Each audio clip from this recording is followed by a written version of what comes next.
देख रहे हैं वीआईपी न्यूज। अब सीधे रुख करते हैं खबरों की ओर। बिहार से करीब 50 दिन के बाद 2000 से कम संक्रमित मिले हैं। हालांकि मौसम की मार की वजह से 24 घंटे में अन्य दिनों की अपेक्षाकृत कम टेस्ट किए गए हैं। फिर भी ये टेस्ट उतने कम नहीं है जितने कम मरीज मिले।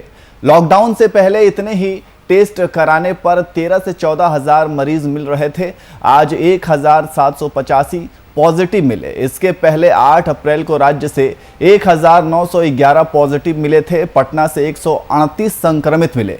सुखद यह है कि एक लंबे अरसे के बाद प्रदेश में कोरोना से मौत के आंकड़ों में बड़ी गिरावट आई है। स्वास्थ्य विभाग के अनुसार बीते 24 घंटे में कोरोना संक्रमण से 61 लोगों की मौत हुई है। विभाग ने आज 92,133 टेस्ट होने की जानकारी भी दी। स्वास्थ्य विभाग से मिली जानकारी के अनुसार सूबे के 38 में मात्र 2 जिले ऐसे हैं जहां शुक्रवार को भी 200 से ज्यादा नए पॉजिटिव केस सामने आए। पटना जिले से जहां 238 नए संक्रमित मिले, वहीं बेगूसराय से 129 नए मामले मिले हैं।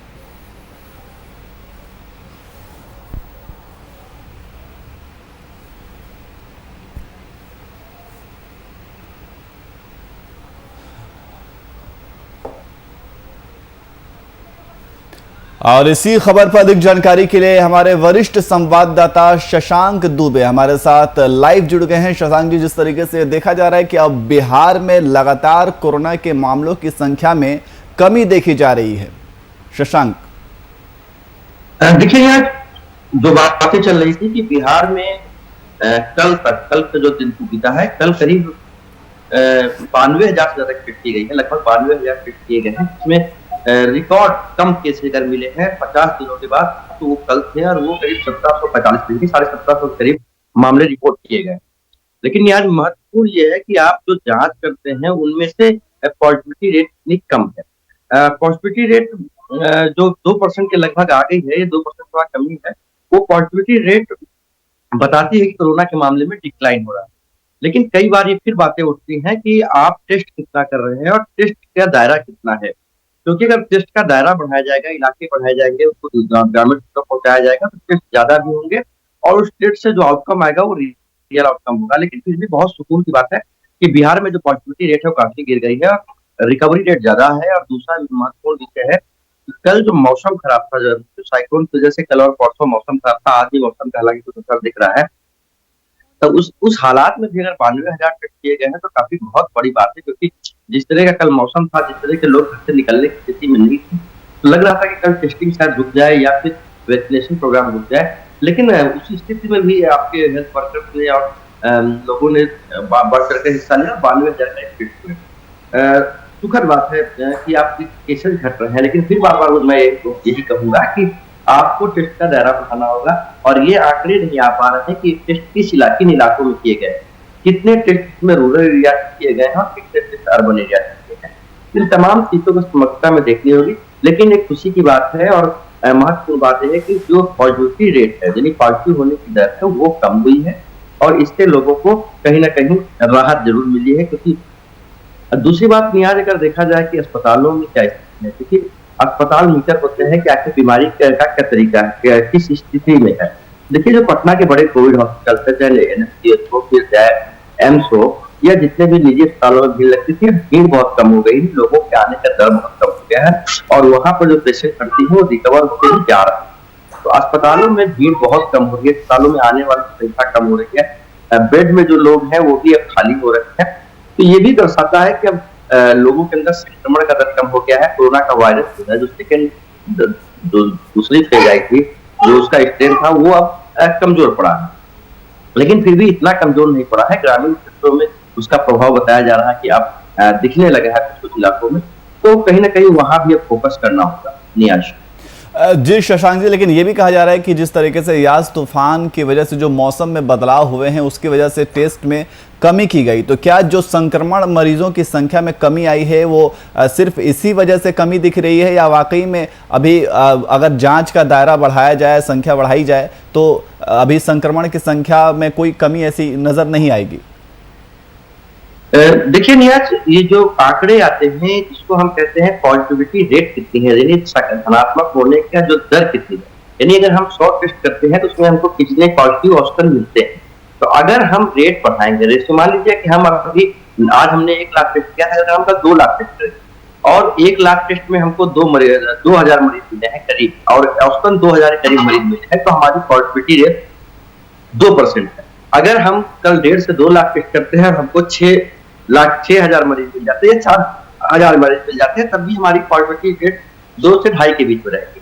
तो ये जरूर दर्शाता है कि अगर टेस्ट भी कम कर रहे हैं तो पॉजिटिव होने की दर जरूर कम हो रही है। इसका ही मतलब है कि वायरस कमजोर पड़ा है और लोगों के बीच से काफी ज्यादा वायरस जा चुका है। लेकिन वायरस जो कोरोना का वायरस है या कोई भी वायरस होता है वो रेप्लिकेट करता है, नहीं ऐसा नहीं है कि अगर कम लोगों में है तो तेजी से फैल नहीं सकता है या रिटेन नहीं कर सकता है। तो ऐसे में अभी भी तमाम चीजों की सतर्कता बहुत ज्यादा जरूरी है और केसेस कम होना अच्छे संकेत है। केसेस कम होना ये मतलब है कि सोसाइटी में संक्रमण की दर घट रही है, लोग कम संक्रमित है और यही वजह है कि दूसरे को संक्रमण नहीं दे पा रहा है।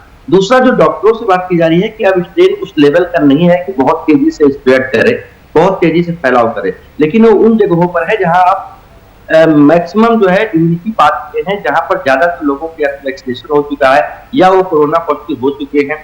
कोरोना पॉजिटिव होने के बाद उनके अंदर जो हार्ड इम्यूनिटी है वो बन चुकी है। तो ऐसे इन इलाकों में जहां पर ये सारी चीजें हो चुकी होती हैं, वहां पर पॉजिटिव होने की दर कम होते जाती है, क्योंकि वहां पर संक्रमित लोग कम हैं और ऐसे लोग हैं जिनको संक्रमित जल्दी नहीं किया जा सकता है। लेकिन जहां पर कोरोना नहीं ज्यादा फैला था, उन इलाकों में फैलने की दर तेज हो सकती है। तो इन दोनों इलाकों को चिन्हित करने की बात की जा रही है और चिन्हित करने का तरीका ये है कि जब आप ज्यादा टेस्टिंग करेंगे तो आपको पता चलेगा कि कहां पर मामले बढ़ रहे हैं, कहां पर मामले या कहां पर मामले कम होना शुरू किए। इन तमाम चीजों पे हालांकि स्वास्थ्य विभाग का कहना है कि हर एक जो माइक्रो लेवल पे मॉनिटरिंग की जा रही है तमाम चीजों की और एक फेज वाइज काम किया जा रहा है। तो कहीं ना कहीं जो टेस्टिंग कम हुई है इसका ये मतलब नहीं है कि कम टेस्टिंग में रिजल्ट कम आते हैं। वो एक एवरेज होता है, वो एक प्रतिशत होता है पॉजिटिव रेट का, और वो जितनी ज्यादा टेस्ट करेंगे, हालांकि टेस्टिंग जब ज्यादा होगी और नए इलाकों में होगी तो पॉजिटिव लोगों की संख्या बहुत बढ़ेगी। लेकिन उसमें घबराने की बात नहीं होती है, क्योंकि जिस वक्त हमारे केसेस 14 से 15,000 जा रहे थे, यानी 14 से 15% पर 1 लाख में 14 से 15,000 लोग हमको पॉजिटिव मिल रहे थे, वो दर अब 1700 के करीब आ गई है। तो एक बहुत ही सुखद बात है। और सबसे अच्छी बात है कि पूरे एक सप्ताह का अगर आंकड़ा देखा जाए, डेटा देखा जाए, तो वो डिक्लाइनिंग ऑर्डर, जब केस डिक्लाइनिंग ऑर्डर में है, अगर सक्सेस नहीं करते हैं, इसका एक सुखद कहीं ना कहीं पहलू होता है। लेकिन ये एक अंतिम जो समय होता है, ये जब डिक्लाइन ऑर्डर में होता है उस समय ज्यादा प्रिकॉशंस की जरूरत होती है, ज्यादा नियमों का प्रोटोकॉल का पालन करने की जरूरत होती है, क्योंकि कहीं अगर वो बैक हुआ तो फिर दिक्कत हो जाएगी। इसलिए तमाम चीजों को सरकार को इस वक्त ज्यादा गंभीरता से देखने की जरूरत होती है और सरकार का दावा है कि कर देगी। जी शशांक जी, लेकिन ये विपक्ष भी हमेशा से ये दावा करती रही है और ये सत्ता पक्ष के ऊपर आरोप लगाती रही है कि जो राज्य सरकार है वो अपने हेल्थ सिस्टम के फेलियर को छिपाने के लिए सही आंकड़ा पेश नहीं करती है। देखिए नियाज, आंकड़े जरूर कहीं ना कहीं मैनिपुलेट किए जा सकते हैं, इसमें कहीं दो मत नहीं है। अगर सरकारें चाहें, क्योंकि उन्हीं के हाथ में सब कुछ है, तो आंकड़ों को मैनिपुलेट कर सकते हैं। लेकिन विषय है कि जो पैमाना होता है, जिस तरह की सोसाइटी में चीजें दिखती हैं, आप हॉस्पिटल जब जाएंगे, मान लीजिए कोविड डेडिकेटेड हॉस्पिटल गए आप, तो वहां पर सीटें खाली हैं, वहां पर ऑक्सीजन की जो मारामारी थी, सरप्लस ऑक्सीजन पड़ा हुआ है, वहां पर नए जो केसेज है वो नहीं आ रहे हैं या कम आ रहे हैं, पहले के औसत की अपेक्षा काफी कम आ रहे हैं। ये तमाम चीजें ये इंडिकेट करती हैं कि कोरोना की जो धनात्मक होने की दर है वो घट रही है, कोरोना के स्टेट कमजोर पड़ रहा है और अब कोरोना के केसेज डिक्लाइनिंग आ रहे हैं। आंकड़े की बाजीगरी इसको कहते हैं, कितना है। मान लीजिए कि कोरोना की जो पॉजिटिव रेट है वो 5% हो और सरकार 2% दिखा रही है, ये ठीक है, ये किया जा सकता है, लेकिन वो सोसाइटी में रिफ्लेक्ट हो जाता है। और आमतौर पर शहरों में या हॉस्पिटल्स में जिस तरह का माहौल होता है वो भी बता देता है, इंडिकेट कर देता है कि माहौल क्या है। निश्चित रूप से पिछले एक सप्ताह से 10 दिन के 10 दिनों के अंदर कोरोना के मामले गिर रहे हैं, तेजी से गिर रहे हैं, लोगों में विश्वास भी बढ़ रहा है, क्योंकि जिस तरह की दहशत थी वो धीरे धीरे अब लोग दहशत से बाहर निकल रहे हैं। मौत होने की संख्या भी कम हो रही है। अस्पतालों में लोग मरते थे, बाहर मरते थे, शमशान घाट में लाइनें दिखाई जाती थी, भीड़ लगी दिखाई जाती थी, तो अब वो चीजें कहीं दिख नहीं रही है। ये दर्शाता है निश्चित रूप से अब लोगों को रिलीफ मिला है। अब आंकड़ों में कितनी बाजीगरी की गई है ये कहीं ना कहीं प्रेडिक्ट नहीं कर सकते, बताया जा सकता है। जी बहुत बहुत शुक्रिया तमाम जानकारी के लिए।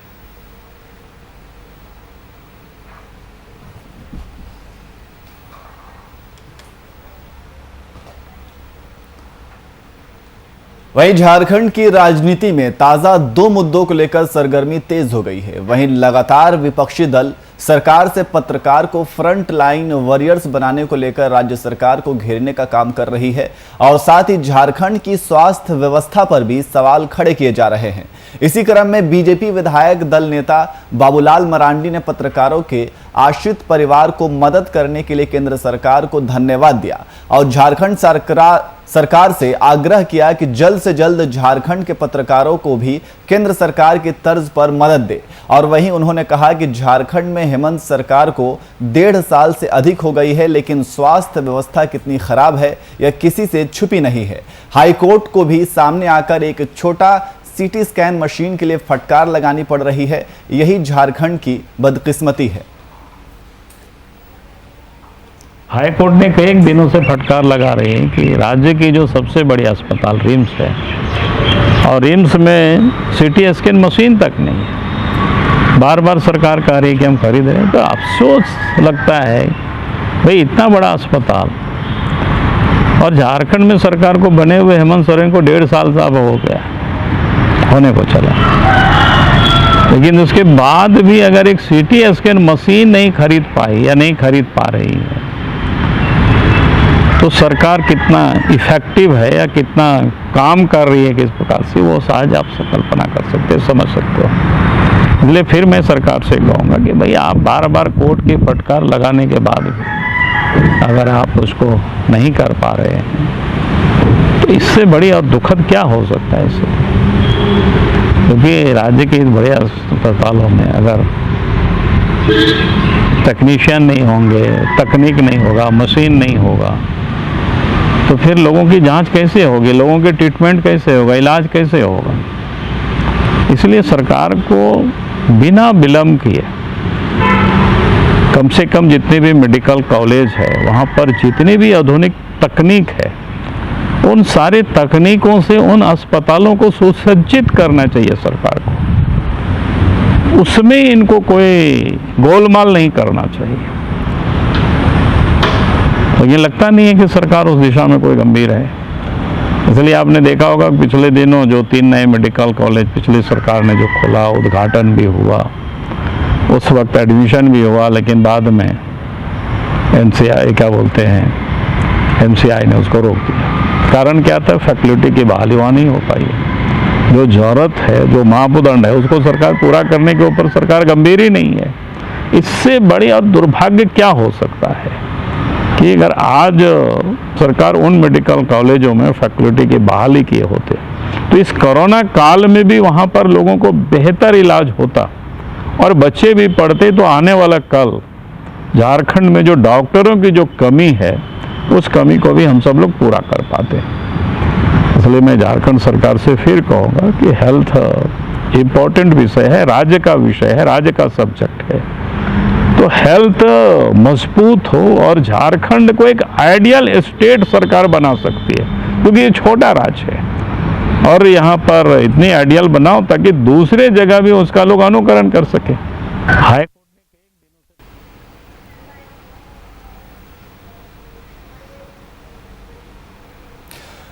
और इसी खबर पर अधिक जानकारी के लिए हमारे संपादक कुंदन कृतज्ञ जी हमारे साथ लाइव जुड़ गए हैं। कुंदन जी, जिस तरीके से बीजेपी ने झारखंड सरकार के ऊपर वार किया है, उन्होंने स्वास्थ्य सिस्टम को लेकर के सरकार को घेरा है। उनका यह कहना है कि ये राज्य की बदकिस्मती है कि कोर्ट को फटकार लगानी पड़ रही है, कि सीटी स्कैन मशीन के लिए फटकार लगानी पड़ रही है। कुंदन जी, एक बहुत सी बात है कि जो बातें बाबूलाल मरांडी ने कल कही हैं जी, आरोप लगाने की कोशिश उन्होंने मौजूदा सरकार पर की है, मुख्यमंत्री हेमंत सोरेन पर की है, लेकिन गाहे बेगाहे जिन आरोपों से उन्होंने मौजूदा सत्ता पक्ष को घेरने की कोशिश की है, अगर हम ध्यान से देखें, गौर से देखें तो यह आरोप कहीं ना कहीं वह अपनी पार्टी और खुद के ऊपर भी लगाते हुए नजर आ रहे हैं जी। सबसे पहली बात, लगभग 20.5 साल स्थापना के हो चुके हैं झारखंड सरकार के, और अगर सबसे अधिक समय तक किसी पार्टी ने झारखंड में सत्ता में, झारखंड में सत्ता में अगर कोई पार्टी रही है तो वह है भारतीय जनता पार्टी, सबसे पहली बात। दूसरी बात, झारखंड के पहले मुख्यमंत्री रहे हैं बाबूलाल मरांडी। तीसरी और सबसे अहम बात, मौजूदा सरकार पर आरोप उन्होंने लगाया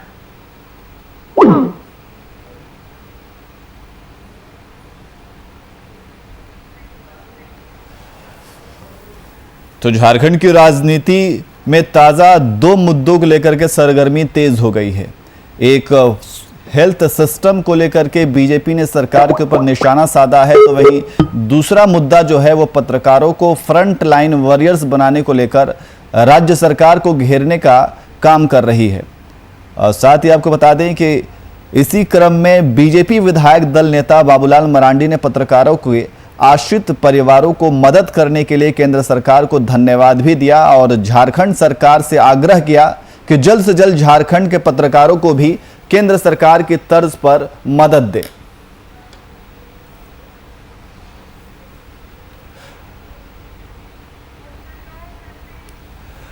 जी कुंदन जी, तो जिस तरीके से बाबूलाल मरांडी ने सरकार को, झारखंड सरकार को घेरा है स्वास्थ्य सिस्टम को लेकर के, उनका यह कहना है कि ये राज्य सरकार की बदकिस्मती है कि एक मामूली सीटी स्कैन मशीन उपलब्ध नहीं हो पा रही है।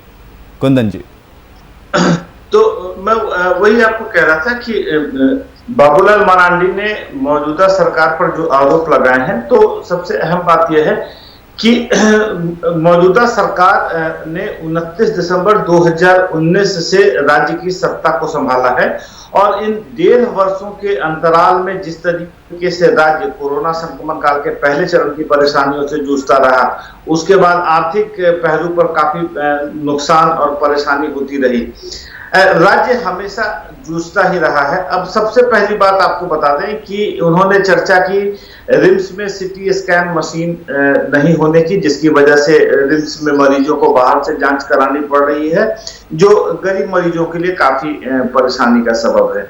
उन्होंने मुद्दा उठाया पलामू, दुमका और हजारीबाग के मेडिकल कॉलेजों की स्थापना होने के बावजूद एमसीआई से अनुमति नहीं मिल सकी है, इसलिए वहां पर दाखिला नहीं हो पा रहा है, वहां पे विद्यार्थियों का एडमिशन नहीं हो पा रहा है।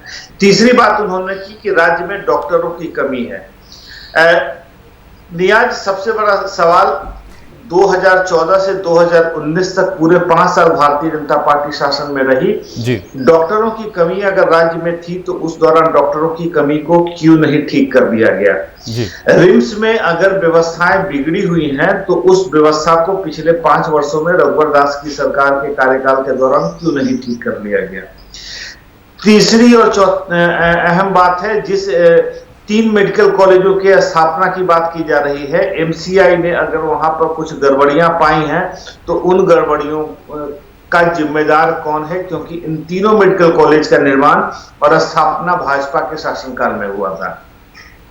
महज आरोप लगा देने से आप आरोप मुक्त नहीं हो जाते हैं और आरोप लगाने से राज्य का विकास और राज्य का भला नहीं होने वाला है। यह बातें बाबूलाल मरांडी को समझनी होंगी और बाबूलाल मरांडी जैसे एक गंभीर चिंताजनक राजनीतिक शख्सियत के द्वारा इस तरह की बातें करना राज्य के विकास के लिए कहीं न कहीं अवरोधक है और साथ ही साथ जो एक लोकतांत्रिक परंपरा है पक्ष और विपक्ष का, सत्ता पक्ष और प्रतिपक्ष का, उस परंपरा का भी ये कह सकते हैं कहीं ना कहीं एक निर्वहन नहीं हो पा रहा है। तो आरोप लगा देना महज और उंगली उठा देना, ये बहुत पुरानी कहावत है कि अगर आप किसी की तरफ एक उंगली उठाते हैं तो बाकी की तमाम उंगलियां आपकी तरफ इशारा करती हैं। यह देखिए अभी मौजूदा जो समय चल रहा है, इस समय पर बीजेपी की कोशिश है राज्य सरकार को किस तरीके से इन तमाम आरोपों में उलझाया जाए ताकि केंद्र पर जो आरोप राज्य सरकार के द्वारा लग रहे हैं वह नल एंड वॉइड हो जाएं और केंद्र पर किसी तरीके का आरोप ना लग सके। जिन स्वास्थ्य संसाधनों की कमी का रोना राज्य सरकार रो रही है, अब वैक्सीन की बात कर लें। वैक्सीन में कल केंद्रीय महासचिव सुप्रियो भट्टाचार्य ने एक प्रेस कॉन्फ्रेंस किया था और उन्होंने आंकड़ों के साथ बताया कि झारखंड के साथ बहुत ही आप कह सकते हैं एक तरफा व्यवहार हो रहा है। गुजरात की जनसंख्या 6 करोड़ 20 लाख है, वहां 1 करोड़ 62 लाख वैक्सीन की आपूर्ति की गई है, जो प्रति करोड़ 28 लाख वैक्सीन का दर निर्धारित करती है। वहीं झारखंड की जनसंख्या 3.25 करोड़ है, महज 48 लाख वैक्सीन झारखंड को मिले हैं, जो प्रति करोड़ 15 लाख वैक्सीन बनता है। और बिहार की जनसंख्या लगभग 12.5 करोड़ है, वहां 1 करोड़ वैक्सीन दिए गए हैं, प्रति करोड़ 8 लाख वैक्सीन दिए गए हैं। तो यह तमाम आंकड़ों के साथ अब सत्ता पक्ष और प्रतिपक्ष एक दूसरे के बीच में आरोप प्रत्यारोप के दौर से गुजर रहे हैं। कोरोना संक्रमण का काल है, जनता बैठ के चुपचाप सब देख रही है। नियाज बिल्कुल कुंदन जी, जिस तरीके से कल भी बीजेपी ने प्रेस कॉन्फ्रेंस में पूर्व मुख्यमंत्री रघुवर दास के हॉर्स ट्रेडिंग मामले को उठाया था और सरकार पर निशाना साधा था, और अब जो है स्वास्थ्य विभाग के ऊपर सवालिया निशान खड़े कर रही है, और पत्रकारों को लेकर के भी वो लगातार ये कह रहे हैं कि पत्रकारों को फ्रंट लाइन वॉरियर्स का दर्जा दिया जाना चाहिए। तो ऐसे तमाम मुद्दे हैं जो विपक्ष है सरकार को घेरना चाहती है। तो क्या कोरोना के बाद अब इन तमाम मुद्दों को लेकर के सरकार के वो घेरने का काम कर रही है विपक्ष? देखिए, अभी चूंकि कोरोना संक्रमण का काल चल रहा है, और कल भी मैंने आपको चर्चा के दौरान बताया था कि जैसे जैसे कोरोना संक्रमण का दौर दूर होता चलेगा, कोरोना संक्रमण कम होता चलेगा, वैसे वैसे राजनीति है वो फ्रंट लाइन प्ले करना शुरू करेगी। अब भारतीय जनता पार्टी इस तमाम एक बेस, एक आधार तैयार कर रही है कि किन मुद्दों पर आधार करके सत्ता पक्ष को घेरने की कोशिश की जाएगी। अब परसों दीपक प्रकाश ने प्रेस कॉन्फ्रेंस के दौरान रघुवर दास और पूर्व एडीजी और रघुवर दास के राजनीतिक सलाहकार के ऊपर जिस तरीके से भ्रष्टाचार निरोधक कानून के तहत मुकदमे में धारा जोड़ने की बात कही गई है, उस पर लेकर भाजपा आक्रामक हो रही थी। कल बाबूलाल मरांडी ने एक अपना बहुत लंबा चौड़ा इंटरव्यू मीडिया में पब्लिश किया है, और उसमें मौजूदा सरकार पर आरोप लगाते दिख रहे हैं। 30 तारीख को मोदी सरकार के दूसरे कार्यकाल का 2 साल पूरा हो रहा है। उस पर 5000 गांवों में 50,000 कार्यकर्ता जाकर जनसेवा का काम करेंगे। सवाल यह उठता है कि यह जनसेवा का काम 30 मई को ही क्यों, इसके पहले क्यों नहीं? क्या भाजपा इस बात के इंतजार में बैठी थी कि 2 साल के जश्न मनाने में ही हम जनसेवा करेंगे और जनसेवा के दौरान हम लोगों तक यह संदेश पहुंचाने की कोशिश करेंगे? इस जनसेवा का काम 30 मई की जगह 3 मई से क्यों नहीं शुरू किया जा सकता, या 30 अप्रैल से क्यों नहीं 1 महीने का जनसेवा कार्य शुरू किया गया, जिस दौरान कोरोना संक्रमण चरम पर रहा था? उस दौरान जनता के बीच में जाकर भाजपा कार्यकर्ता एक स्वस्थ संदेश देते। लेकिन राजनीति कुंदन जी, थोड़ी वक्त की कमी है, बहुत बहुत शुक्रिया तमाम जानकारी के लिए।